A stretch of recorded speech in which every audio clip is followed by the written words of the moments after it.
Hi, I'm Kelsey Zeiser. I'm a senior editor at Light Reading, and we're here at Network X in Paris. And I'm joined by the wonderful Teresa Krasova and Ian Morris. Hello. We're all fully caffeinated, as you can tell.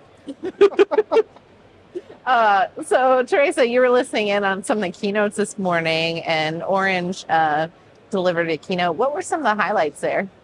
Yeah, so I think some of the highlights, it was basically the focus was quite a bit on Orange's core business. So it was basically Marie-Noëlle Gégol-Labessière, who is their deputy CEO for Europe. She spoke about kind of the 5G rollout and the fiber rollout, and basically how this year they have started to roll out 5G standalone, and how that's going to help some of their kind of their focus on private networks, especially in Europe.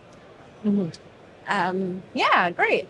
And Ian, you also covered some news about Nokia and Google Fiber working together on 25G PON deployments. I did, yeah. What's going on there?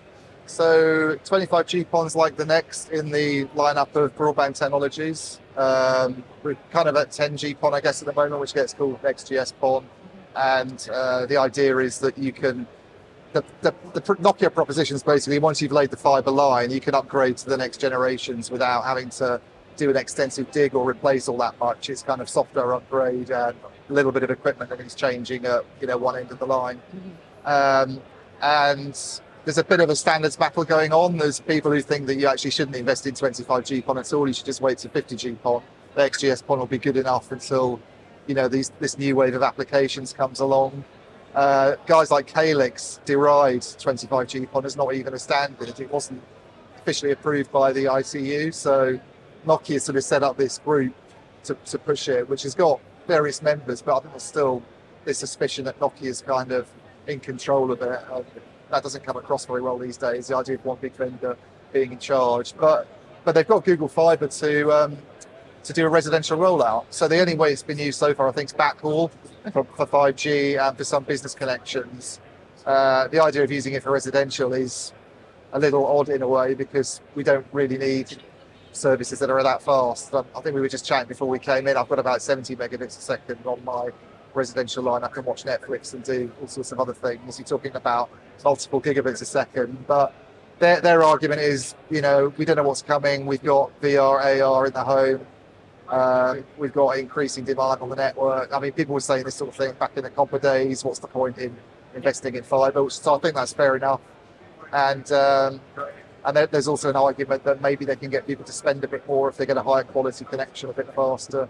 Yeah. It's not an extensive rollout, that's the thing. I mean, Google Fiber's not really gone as far as I think people thought it might at first. It's a bit more of a experimental, let's see what we can do with broadband technology. So they only have tens of thousands of customers, and they're not saying anything about how far it's going to go. But I think them using it's significant just because it's a high-profile name and might spur activity elsewhere.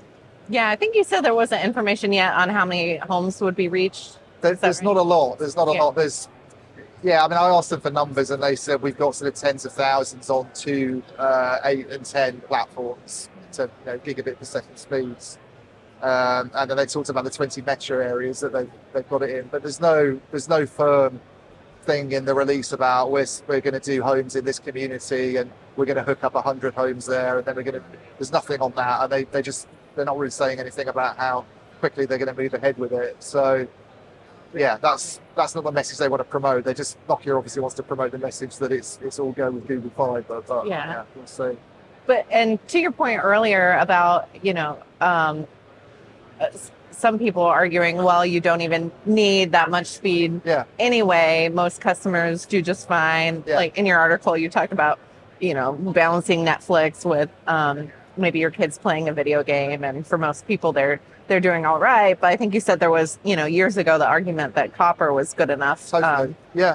I mean, I was one of those people. I remember writing articles saying why operators investing in fiber, ADSL is good enough. You can do all the things you need to do. Then, high definition TV comes along, starts to get streamed.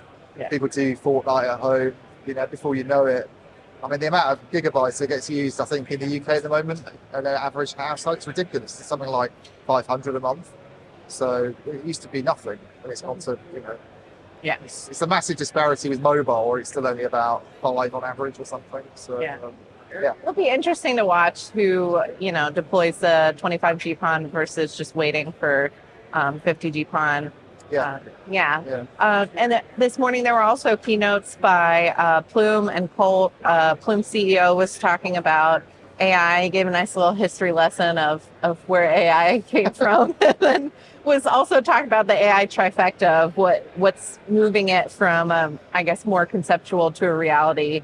And that's due to connectivity, cloud computing, and massive data, he said. And then he talked a little bit about a new app service to, prioritize different applications within the home network. And then the Colt CMO was talking about some of their AI use cases to improve customer experience and how to better target companies based on revenue spent or potential for growth there. So, yeah. I managed to talk to Mary Noel as well. Teresa was mentioning her speech on 5G and fiber, but she did talk a bit about Gen AI and what they're doing. So apparently they're trying to get the network, some of the network stuff, to what they call level 4.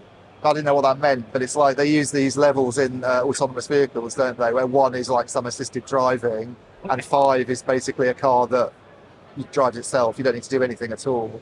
So 4 is fairly automated, and they have this similar sort of measurement system on the network side, and they're trying to get to level 4 for some of the stuff they do, where you start to think about what the impact is on the workforce, and they don't want to kind of say we don't need anybody in the future to run the network, but it kind of always seems like it's going that way. And then they're using it similarly for customer service and chatbots, that kind of thing. So yeah, it's like come out of nowhere, and all of a sudden it's something all operators seem to be taking an interest in, the generative AI side of things. Yeah, there definitely is a lot of conversation around the chatbots, but that seems pretty standard to have that in terms of AI. I think we're still waiting for some of the really exciting use cases to come out. Yeah. Anything else that you guys noticed during the event? Only your Chewbacca. You want to get my Chewbacca impersonation? Yeah. I think that's probably a good place to leave it. So. Thanks for listening.